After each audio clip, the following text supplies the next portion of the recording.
Blaupunkt's story begins in the 1920s Berlin radio industry. In 1924, the company was founded under the name EDL, producing headphone and radio components. The company earned a reputation for quality by marking each approved product with a blue dot seal. Customers soon started asking for the products with the Blaupunkt mark, and this quality stamp eventually became the company's trademark and namesake. In 1938, the firm formally changed its name to Blaupunkt, which literally means blue point in German, to capitalize on this popular nickname. The blue dot had become synonymous with reliability and excellence. In the early years, Blaupunkt quickly proved itself an innovator in radio technology. By 1932, it had launched one of the world's first car radios. This was a significant milestone at a time when in-car entertainment was virtually non-existent. Robert Bosch recognized Blaupunkt's potential and acquired the company in 1933, making it part of the Bosch Group. Under Bosch's wing, Blaupunkt would continue to innovate in automotive electronics for decades. After World War II, Blaupunkt relocated its headquarters and production to Hildesheim, where it would remain based for many years. The post-war period was a golden era for Blaupunkt as car ownership boomed and in-car audio became a sought-after feature. Blaupunkt introduced Europe's first FM car radio in 1949, giving drivers higher fidelity audio than the older AM band. By the 1960s and 1970s, Blaupunkt had grown into one of Germany's leading manufacturers of car radios and automotive audio equipment. To meet growing demand, the company expanded production beyond Germany. Blaupunkt took over a former Philips and Grundig factory in Portugal to manufacture car radio head units, and later added factories in Tunisia and Malaysia for speakers and electronics. Its products were sold worldwide in over 50 countries by the mid-20th century. By 1971, Blaupunkt had produced over 10 million car radios. In 1974, the company introduced the first car radio with a built-in traffic information decoder, pioneering the traffic news broadcast system for drivers. Such innovations made Blaupunkt a household name in car audio. By the 1980s, the firm continued to keep pace with new consumer technologies. It was among the first to offer an in-dash car CD player. Notably, Blaupunkt also helped usher in automotive navigation systems. In 1989, it launched the Travel Pilot, one of the world's first mass-market in-car navigation systems. This electronic route guidance system was an early precursor to the car GPS units and dashboard nav systems that would become common in the 2000s. Blaupunkt became a major supplier of factory-installed car audio systems.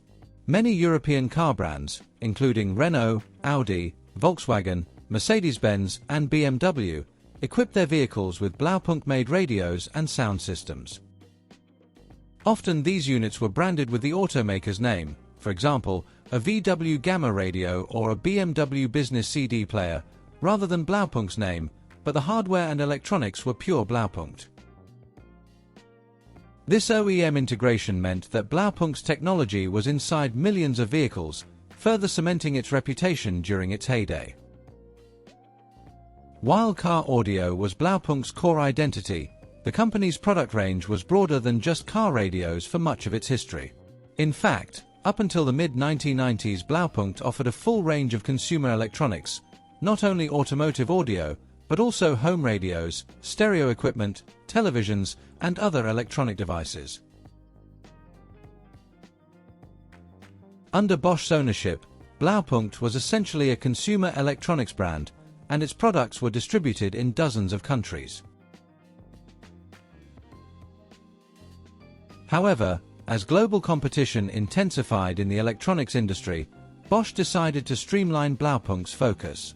In 1996, Blaupunkt was refocused exclusively on car multimedia and automotive electronics, rather than general consumer electronics.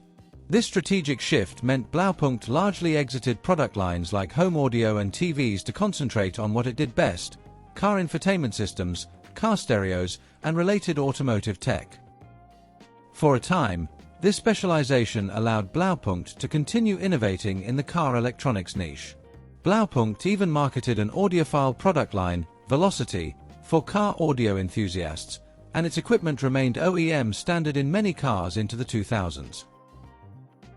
Entering the 2000s, Blaupunkt faced mounting challenges that would eventually erode its business.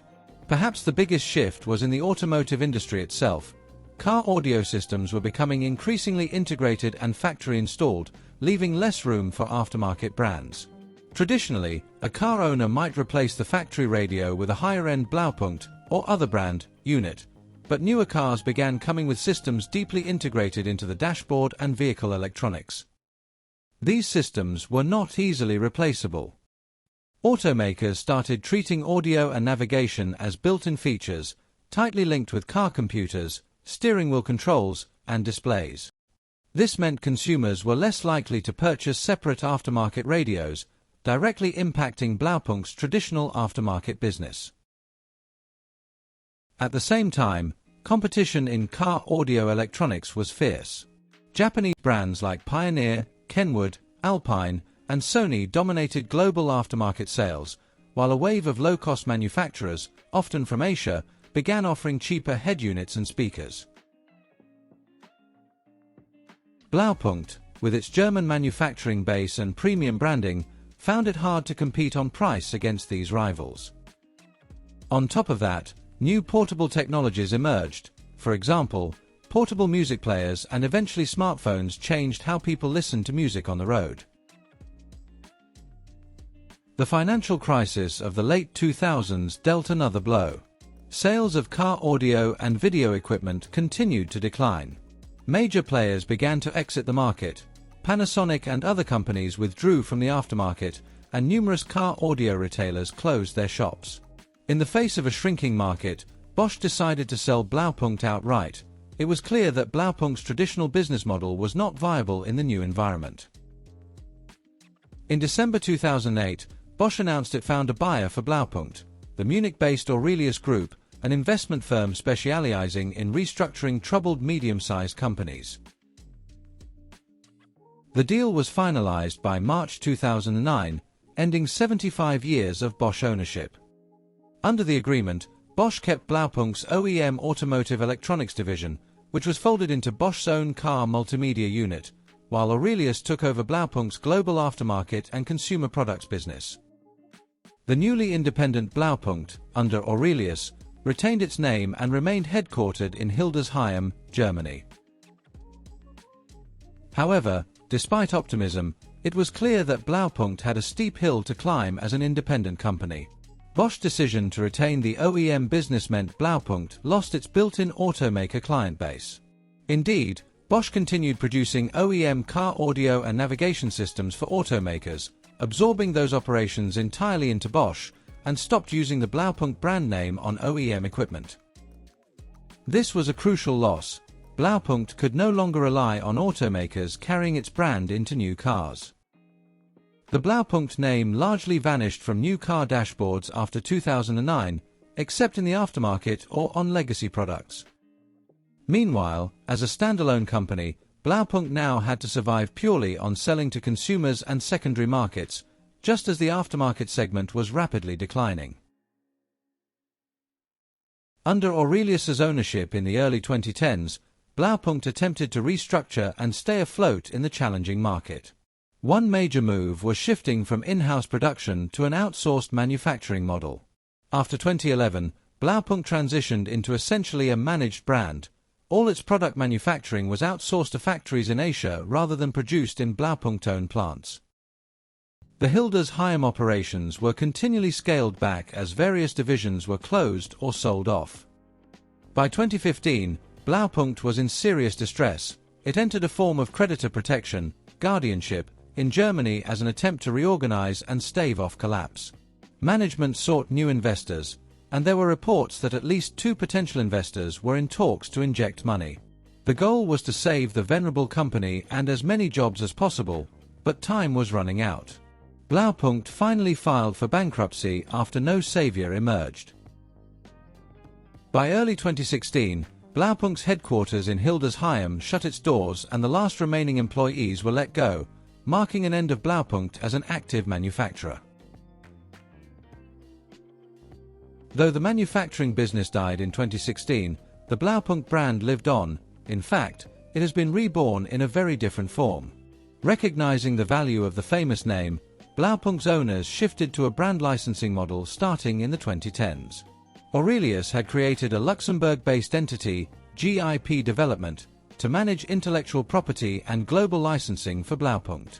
Instead of making its own products, Blaupunkt became a brand community, a network of licensed partners who design, manufacture, and sell products under the Blaupunkt label in exchange for royalty fees. The blue dot logo thus found its way onto a wide array of modern products, many far outside the traditional car audio domain. Today, Blaupunkt is essentially a consumer electronics brand for hire. According to the brand's own press materials, as of 2023, over 50 licensee companies worldwide develop and distribute Blaupunkt-branded products across more than 90 countries. The range of product categories is remarkably broad. Licensees produce audio and video equipment, televisions, car multimedia systems, smartphones, and home appliances, all under the Blaupunkt name. The brand now appears even on items like air fryers and kitchen appliances, robot vacuum cleaners, air conditioners, bikes, and scooters. This licensing strategy actually began even before the bankruptcy. Around 2010, the first Blaupunkt brand license partner started selling Blaupunkt TVs in Europe, marking Blaupunkt's return to consumer electronics through third parties. Over the next decade, many more partners joined. Essentially, Blaupunkt became a franchise, a name rented out to manufacturers looking for a recognizable brand to help sell their products. In June 2023, GIP Development and Aurelius decided to sell the Blaupunkt brand outright to an American licensing company called Established. Established is a firm that specializes in acquiring famous trademarks and licensing them. It already owned classic electronics names like RCA and Thomson. With the acquisition, the Blaupunkt brand joined a portfolio alongside RCA, Thomson, Saba, Victrola, and others, all being used in similar licensing arrangements. For Blaupunkt, this likely means an even more expanded licensing reach, as Established has experience in managing legacy brands. So, what happened to Blaupunkt? In a literal sense, the original Blaupunkt company is gone. It was liquidated and ceased manufacturing operations. But the Blaupunkt name survives as a licensed brand.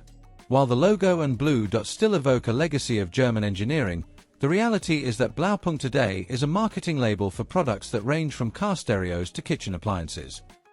For consumers and fans of the brand, this is a bittersweet outcome. On the one hand, Blaupunkt's legacy lives on, and its logo is still visible around the world. On the other hand, the real Blaupunkt, as an independent developer and manufacturer of electronics, is now a thing of the past. The blue dot, which once guaranteed quality, now symbolizes nothing more than legacy. But we still love and remember the real Blaupunkt. We want to believe that the brand will one day find a new serious owner and will be reborn as a modern company with high quality and interesting products. That's all for now.